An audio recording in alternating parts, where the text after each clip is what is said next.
Sorti en 1990 pour PC Engine, la console de la NEC Corporation, PC Genjin est un jeu qui étonne sur tous les plans. Connu chez nous sous le nom de PC Kid, le protagoniste du jeu s'appelle Bonk aux États-Unis, un nom faisant directement référence à son unique attaque. Sachez que Genjin signifie homme primitif ou homme des cavernes, précision soit évidente, mais néanmoins perdue lors de son changement de nom en PC Kid.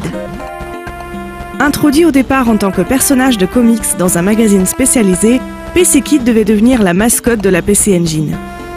Le jeu marque dans un premier temps par son originalité graphique et par son gameplay extrêmement difficile. Il marque ensuite par sa bande originale pour le moins étonnante. Elle est composée par Takayama Hirohiko, un artiste spécialisé dans la musique électronique.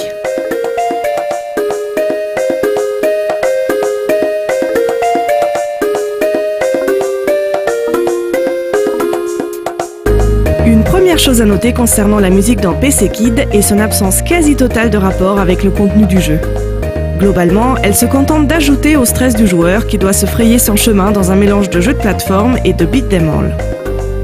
Un élément récurrent dans la bande originale est la percussion et plus précisément les bongos, petits tambours basiques qui sont parfaitement adaptés au caractère préhistorique du jeu.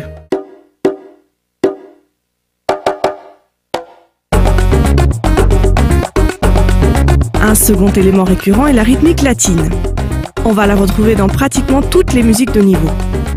Se rapprochant le plus du rythme de la samba, ces mélodies dansantes et légères seront ponctuées de petites interventions instrumentales.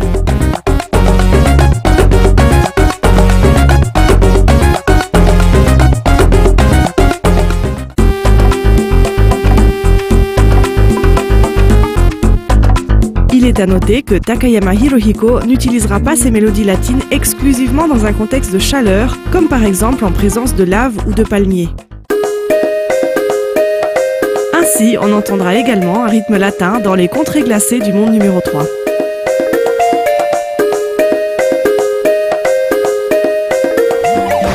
Les musiques dans PC Kid sont globalement assez répétitives. Ceci est certainement dû au déroulement du jeu qui va constamment interrompre les mélodies par les power-ups du personnage.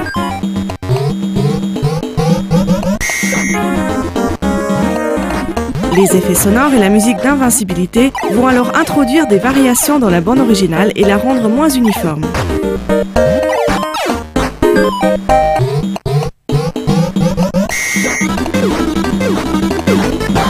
La répétitivité de la musique restera pratiquement inaperçue et sera même appréciée en vue de la concentration que doit fournir le joueur pour franchir les niveaux.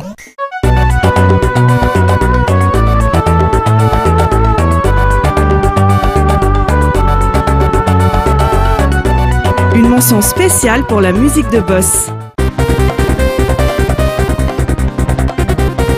Plutôt tragique et agitée, elle s'en sort pour une fois sans les éternels chromatismes et rythmes irréguliers.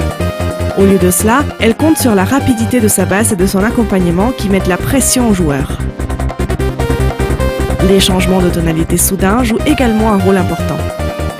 Le contraste entre les accompagnements très agités et la mélodie plutôt triste et plaintive font sans aucun doute référence à l'ambiguïté du combat, qui ne consiste en fait pas à tuer le boss, mais à le libérer de son lavage de cerveau.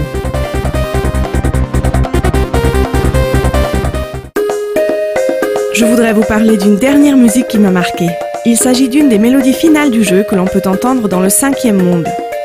Je vous laisse écouter à l'instant.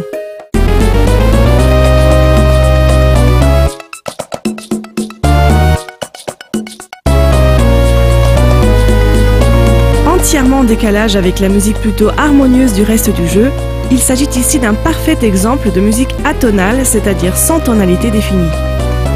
Le rythme semble lui aussi être parfaitement aléatoire, bien qu'il y ait de fortes chances que la composition soit en fait à 5 temps. En bref, une musique abstraite et moderne, dans un univers préhistorique, un choix étonnant de la part de Takayama Hirohiko.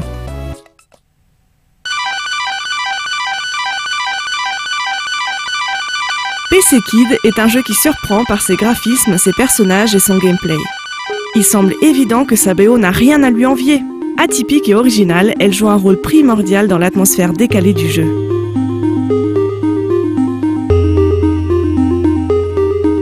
Reste une dernière petite question. Pourquoi la planète Moonland a-t-elle des bras ?